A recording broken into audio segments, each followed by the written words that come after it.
यार राना साहब, इत्यादि थोड़ा सा ही दूर हुए और वापस करीब आ गए, आप लोग फिर कुछ ना कर सके। हुकूमत ने कल इजलास बुलाया है, कल वो तरामीम भी करा लेंगे और आप देखते रह जाएंगे। देखें, इत्तेहादियों के जो मामलात थे उनसे पहले भी कई दफ़ा वादे हुए हैं और उसके बाद जो है वो हुकूमत वादे पूरे नहीं करती। मेरा ख़्याल है कि इस मरतबा हुकूमत जो है वो खासी अंडर प्रेशर रही है और उसने इत्तेहादियों के, मेरा ख़्याल है कि तमाम वादे पूरे करने का वादा कर लिया, पूरे तो नहीं किए और को 2 हफ्ते बाद या महीने बाद जो है वो फिर दोबारा इसी किस्म का जो है वो तमाशा होगा हुकूमत और उसके इत्तेहादियों के दरमियान, क्योंकि वो वादे जो किए हैं वो सारे के सारे पूरे तो नहीं होंगे। वैसे मगर कल तो आप नहीं रोक पाएंगे ना, या अपोजिशन की कोई तैयारी है कल के लिए? नहीं, कल हमारा नंबर जो है वो हमने पूरी मेहनत की है। इससे पहले भी हमारा नंबर जो है उसको हमने पूरा किया था और जब हुकूमत जो है वो अपना नंबर पूरा ना कर सकी और भाग गई, कल भी इंशाअल्लाह ताला हमारा जो है वो नंबर पूरा होगा। और उसके अलावा जो ऐसे लोग हैं जो हमारे साथ वो इत्तेहादियों में से हैं या PTI के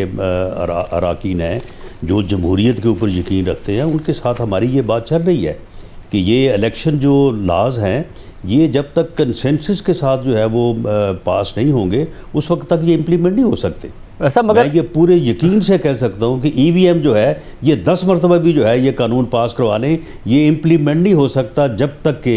तमाम पार्टीज़ का जो है वो उस तरीक़ाकार के ऊपर कंसेंसस ना हो जिसके तहत जो है वो इलेक्शन होंगे और उनको उन इलेक्शन को जो है वो शफाफ और मुनसफाना और फेयर जो है वो समझा जाएगा। मगर जब आप पहले ही इस बात की तैयारी कर रहे हों और कमेटियां बना रहे हों कि किस तरीके से इस मामले को सुप्रीम कोर्ट में चैलेंज करना है, तो इससे ये तो वाज़ेह है कि कल हुकूमत अपनी अक्सरियत साबित करते हुए या कानून साजी कर लेगी, उसके बाद आप रुकावट बनेंगे इसकी अमलदारी में, अमल दरामद होने में, अदालतों में चैलेंज करेंगे।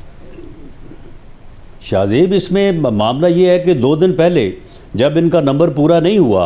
और इत्तेहादी कह रहे थे कि जनाब हमें वादा तो आपने पहले भी कई मरतबा कि हमें कुछ ना कुछ पहले करके दें, उसके बाद हम आपके ऊपर यकीन करेंगे, तो इन्होंने ये कहा कि अपोजिशन के साथ हम कंसेंसस जो है वो लाना चाहते हैं, तो इसलिए हम इस अजलास को जो है वो adjourn कर रहे हैं। उसके बाद स्पीकर ने हमें लेटर लिखा, उस लेटर का हमने जवाब दिया। आज हमने ये प्रोटेस्ट जो है वो स्पीकर साहब के साथ जाके किया है कि जब आपने हमें लेटर लिखा और उसके बाद हमने उसका आपको जवाब दिया है, तो हम तो इस बात का इंतज़ार कर रहे थे कि आप कोई मीटिंग करेंगे और उस मीटिंग में आप कोशिश करेंगे कि इनके ऊपर जो है वो कोई कंसेंसस हो, कोई आपस में बात हो। तो अब आपने जो है वो इजलास बुला लिया है, तो स्पीकर के पास इस बात का कोई जवाब नहीं था। स्पीकर साहब तस्लीम किया कि ये बात आपकी दुरुस्त है, लेकिन गवर्नमेंट ने जो है वो इस बारे में मुझे एतमाद में नहीं लिया। स्पीकर साहब ने आपसे कहा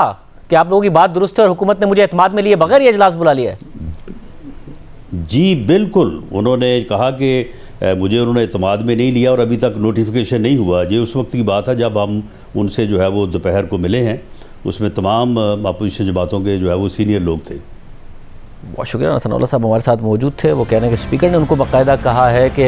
हुकूमत ने मुझे भी एतमाद में नहीं लिया और इंडोर्स किया जो अपोजिशन एहतजाज कर रही थी।